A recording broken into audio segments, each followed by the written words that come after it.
الحمد لله الذي وعد المزيد لمن شكر على نعمائه ووعد عذاب العليم لمن كفر لآياته. أشهد أن لا إله إلا الله وحده لا شريك له الملك الحق المبين، وأشهد أن سيدنا محمدا عبده ورسوله الصادق الوعد الأمين، فهو أدى الأمانة ونصح الأمة وكشف الغمة وجاهد في الله حق جهاده. اللهم فصل وسلم وكرم وعظم على حبيبنا وشفيعنا وقرة أعيننا سيدنا ومولانا محمد صلى الله عليه وسلم وعلى آله وأصحابه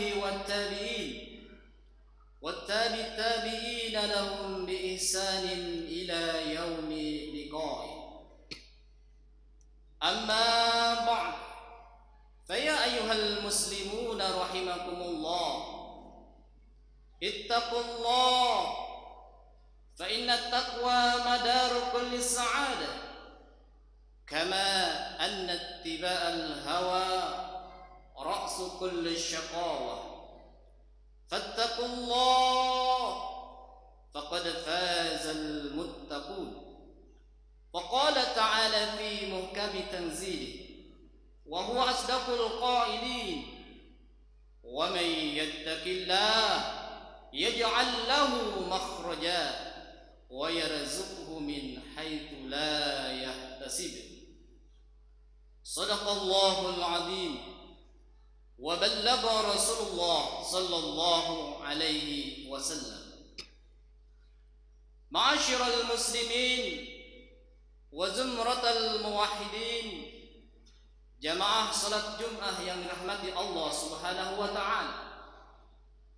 Al-Imam Ahmad bin Athaillah As-Sakandari, ulama yang lahir di Mesir, berdakwah di Mesir, wafat tahun 709 Hijriah di Mesir. Di dalam kitab Al-Hikam, beliau menasihati kita semua. Kata beliau, ni'matani ma kharaja mawjudun minhuma wala budda likulli muqawwanin anhuma, ni'matul ijad wa ni'matul imdad. Kata Al-Imam Ahmad bin Athaillah As-Sakandari, ada dua nikmat di mana setiap makhluk Allah yang ada di jagat raya ini, baik itu makhluk yang bernyawa maupun yang tidak bernyawa. Yang bernyawa baik yang berakal maupun yang tidak berakal, semuanya tidak akan terlepas dari dua nikmat yang sangat besar. Yang pertama namanya nikmatul ijad, yang kedua namanya nikmatul imdad.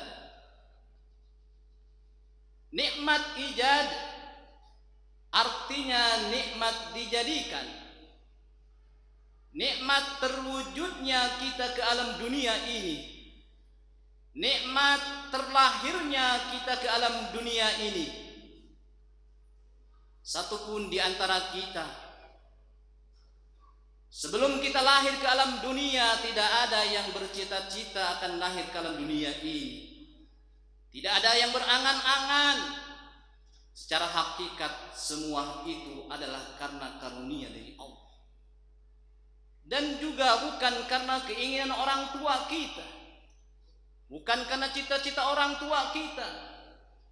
Tak sedikit di para orang tua yang sudah sekian lama menikah, tapi sampai wafatnya dia tidak punya anak. Dan juga tak sedikit dari orang-orang yang sudah menikah, dia kepengen anaknya laki-laki, lalu lahir perempuan lagi, perempuan lagi.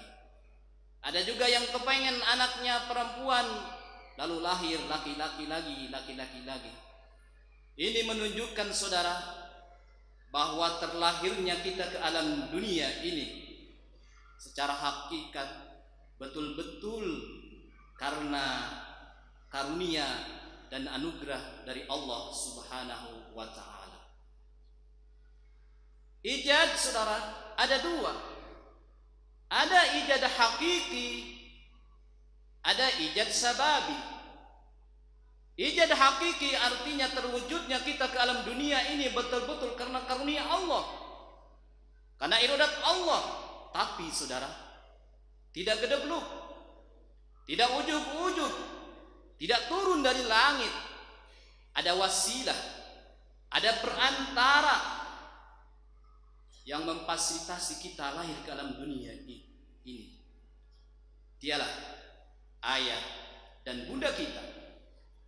Jadi ayah bunda kita itu adalah nikmat ijad sababi kita. Maka dalam hal ini, baik itu ijad hakiki dan ijad sababi, Allah Subhanahu wa ta'ala nyatakan dalam Al-Quran, dalam surat Al-Isra ayat ke-23, wa qada rabbuka alla ta'budu illa iyyah wa bil walidaini ihsana. Sejari dulu kita sudah ditetapkan oleh Allah Subhanahu wa ta'ala agar kita menyembah Allah dengan benar sebagai wujud syukur atas nikmat ijad hakiki. Dan juga kita diperintahkan oleh Allah Subhanahu wa ta'ala agar kita berbuat baik kepada kedua orang tua kita sebagai wujud atas syukur nikmat sababi kita.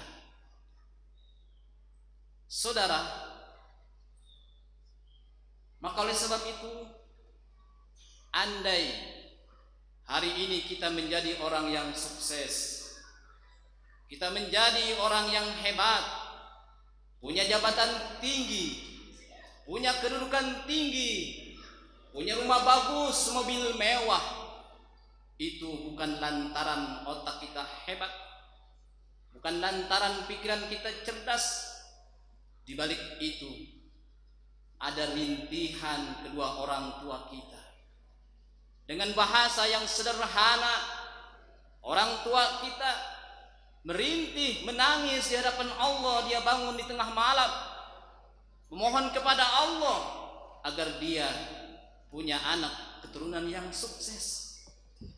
Maka kesuksesan yang kita alami saat ini itu bukan hanya semata karena kita hebat, bukan hanya semata kita cerdas, tapi di balik itu ada jasa kedua orang tua kita. Maka oleh sebab itu, kita jangan sampai melupakan kedua orang tua kita, hidupnya maupun ketika dia sudah meninggal dunia. Kita ucap terima kasih kepada kedua orang tua kita. Kita doakan selalu kedua orang tua kita, karena di balik kesuksesan kita ada jasa yang sangat besar dari kedua orang tua kita. Sampai-sampai dulu pada zaman Abdullah ibnu Umar, ada seorang anak muda. Dia menghajikan ibundanya bukan dengan uang, bukan dengan mobil, apatah lagi dengan pesawat. Dia menghajikan ibundanya dari Baghdad menuju Mekah, kemudian melaksanakan ibadah haji rangkaiannya di Arafah, Muzdalifah, Mina, sampai balik lagi ke Mekah. Dia gendong itu ibundanya. Sampai-sampai ketika tawaf dilihat oleh Ibnu Umar. Ditanya oleh Ibnu Umar, "Wahai anak muda, siapakah dia yang kau gendong-gendong terus?" Kata anak muda itu, "Ini adalah ibu saya." "Kenapa engkau lakukan seperti itu? Bukankah ibu kamu masih bisa berjalan?" wahai Ibnu Umar, saya lakukan ini, saya ingin membalas jasa kedua orang tua saya. Saya ingin membalas jasa ibunda saya yang telah melahirkan saya. Saya gendong ibu saya. Jangan sampai ibu saya menginjakkan kakinya ke tanah ini ketika dia melaksanakan ibadah haji. Ini semua karena saya ingin membalas jasa ibunda saya. Wahai Ibnu Umar, apakah perlakuan saya ini sudah cukup untuk membalas jasa ibunda saya? Apa jawaban Ibnu Umar? Wahai anak muda, andai engkau belah dadamu, kemudian engkau ambil jantungmu, kemudian kau potong-potong jantungmu, kau tusuk-tusuk, kau bakar jadikan sate, kemudian setelah itu kau kasih ke ibundamu, wahai ketahuilah wahai anak muda, itu belum cukup untuk engkau membalas jasa ibumu yang telah melahirkan engkau. Oleh sebab itu hadirin, kita mesti bersyukur kepada Allah atas nikmat ijad kita, dan juga bersyukur, berterima kasih, berbakti kepada kedua orang tua kita. Sampai-sampai dalam sebuah hadis qudsi Allah nyatakan, baginda Rasulullah SAW bersabda, "Abdi lan tashkurni idza lam tashkur man ajraitan ni'matu alaihi biyadihi." Wahai hambaku, engkau belum dikatakan sebagai orang yang bersyukur kepadaku, kata Allah. Engkau belum dikatakan orang yang mengabdi secara sempurna kepadaku. Walaupun kau sujud tiap hari, sujud tiap malam, salat ratusan rakaat, belum engkau dikatakan orang yang mengabdi secara sempurna kepadaku. Manakala engkau belum bisa berucap terima kasih kepada kedua orang tuamu yang menjadi sababiyah atas lahirnya engkau ke alam dunia ini.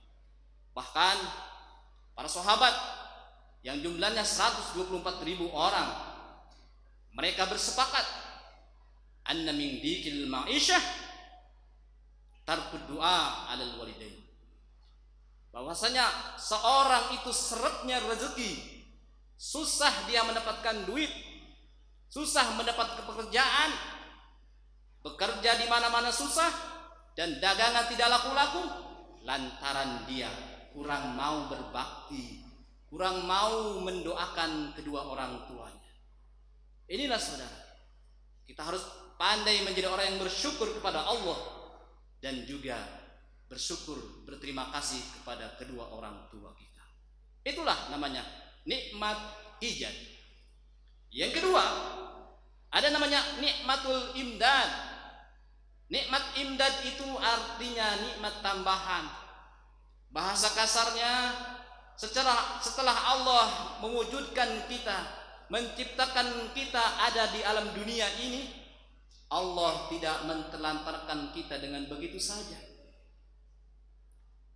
Lahir, zahir, kita diberikan fasilitas oleh Allah Subhanahu wa Ta'ala. Secara zahirnya, susah-susahnya orang di Jakarta ini, pasti yang namanya makan dia ketemu sehari 3 kali. Itu yang susahnya. Apalagi yang tidak susahnya, makan 3 hari belum dia somai, bakso dan lain sebagainya. Jangan sampai kita menjadi manusia yang punya akal kalah sama binatang kucing. Coba lihat, kita perhatikan saudara, itu yang namanya kucing, rezekinya di air, dan dia ternyata binatang yang takut sama air. Ijazah dia tidak punya, kantor apalagi, kerjaan cuma serabutan, mengutin bekas kita makan, itu kucing. Tapi dia masih berkeliaran di mana-mana, masih hidup nikmat. Itulah Allah, setelah menjadikan hambanya terwujud di alam dunia ini, tidak mungkin Allah mensia-siakan. Cuma yang menjadi permasalahan, Kadang ikhtiar kita dan keyakinan kita yang kurang kepada Allah Subhanahu wa taala. Setelah zahir kita berikan nikmat oleh Allah Subhanahu wa taala. Setelah batin, secara lahiriah juga kita diberikan nikmat oleh Allah Subhanahu wa taala. Betapa nikmat kita melaksanakan ibadah saat ini dengan tidak ada gangguan dari sana sini. Coba kita bayangkan saudara, sebelum kita merdeka, orang-orang tua kita dulu mau ibadah sulit. Coba kita pikirkan bangsa Palestina yang mereka selalu ada gangguan ketika mau ibadah. Kita sudah tenang, kita sudah merdeka. Inilah anugerah besar untuk bangsa kita ini. Jangan sampai kita tidak pandai untuk bersyukur atas nikmat kemerdekaan ini. Ini nikmatul imdad yang sangat besar untuk bangsa ini. Kita sebagai warganya harus pandai mensyukuri nikmat kemerdekaan itu. Bagaimana cara mensyukuri nikmat kemerdekaan?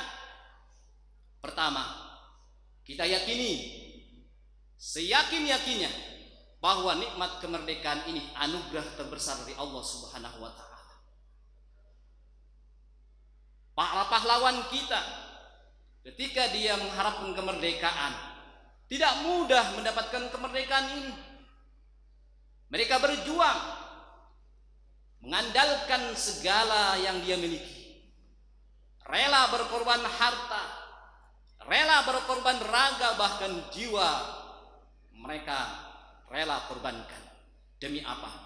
Demi kita saat ini, agar ibadah tenang, bekerja dengan tenang. Maka oleh sebab itu, setelah kita yakin, kita harus mempertebal keimanan kepada Allah dengan menjalankan segala kewajiban yang Allah perintahkan kepada kita, dan menjauhi segala larangan yang Allah larang kepada kita. Dan jangan lupa, seharusnya kita mendoakan juga para pahlawan kita, karena merdeka itu anugerah Allah dan juga ada perantaranya, yaitu para pahlawan kita. Yang kedua, cara mensyukuri kita nikmat kemerdekaan, tentu kita harus memeliharanya, menjaganya. Sederhananya menjaga ini dengan kita mencintai negeri ini. Kita mencintai produk dalam negeri ini. Alam hasil bumi kita ini sangat melimpah. Bahkan para penjajah datang ke negeri ini, salah satu motivasinya adalah mereka ingin merampas harta kekayaan bangsa ini. Rempah-rempah di mana-mana, limpah ruah. Maka oleh sebab itu, kalau kita cinta negeri ini, kita harus perdayakan. Itu semua harus kita olah, sehingga kalau kita bisa mengolahnya dengan sendiri, tidak diserahkan kepada pihak asing. Bangsa ini mengolah air, kita olah sendiri, tidak diserahkan ke bangsa asing. Hasil bumi juga kita olah sendiri. Fa insya Allah negara ini menjadi negara yang maju, tanpa harus mengandalkan pajak dari masyarakat, menaikkan pajak tiap tahun yang akhirnya demo besar-besar. Bangsa ini bangsa yang kaya raya. Kalau kita cinta negeri ini, mengolah bahan baku yang ada di negeri ini, Pak, insya Allah kita menjadi negara yang maju. Kemudian yang ketiga, cara kita mensyukuri nikmat Allah adalah dengan memperkokoh negeri ini. Bagaimana caranya? Kita memfungsikan keahlian kita masing-masing. Strata kita ada di mana?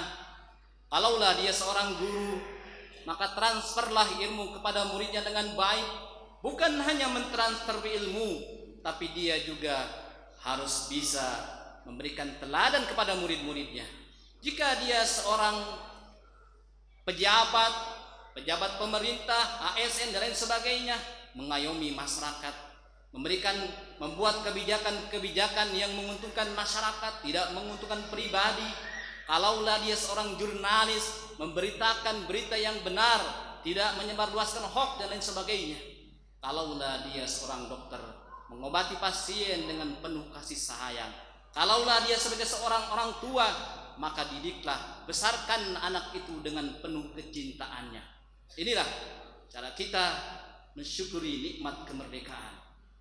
Jadi pada kesimpulannya saudara, Allah memberikan kita dua nikmat besar, Pertama, nikmat ijad, terwujudnya kita ke alam dunia ini. Tentu ini harus kita syukuri. Dan yang kedua, kita diberikan berbagai fasilitas oleh Allah Subhanahu wa taala ketika kita sudah ada di alam dunia ini. Semua ini harus kita syukuri. Insyaallah kalau kita syukuri, Allah janji la in syakartum la azidannakum. Kalau engkau bersyukur atas nikmat yang telah aku berikan kepadamu, aku akan tambah, aku akan tambah. Insyaallah dengan kita pandai menjadi orang yang bersyukur, kita berharap akhir hayat kita di dunia ini mendapatkan husnul khatimah, husnul khatimah. Amin. Amin. Amin ya Allah ya rabbal alamin. Inna ahsanal kalam kalamullah malikul alam. Wallahu subhanahu wa ta'ala yaqul wa biqaulihi yahtadil muhtadun. A'udzu billahi minasy syaithanir rajim. Bismillahirrahmanirrahim. Wal 'ashr. Innal insana lafi khusr illa alladziina aamanu wa 'amilus shalihati wa tawassaw bil haqqi wa tawassaw bis sabr. Barakallahu li wa lakum fil Qur'anil 'azim. Wa nafa'ani wa iyyakum bima fihi minal ayati wa dzikril hakim. Wa taqabbala minni wa minkum tilawatahu innahu huwas samiul 'alim. Aqulu qawli hadza wa astaghfirullahal ladzim li wa lakum wa lisairil muslimin wal muslimat wal mu'minin wal mu'minat fastaghfiruhu innahu huwal ghafurur rahim.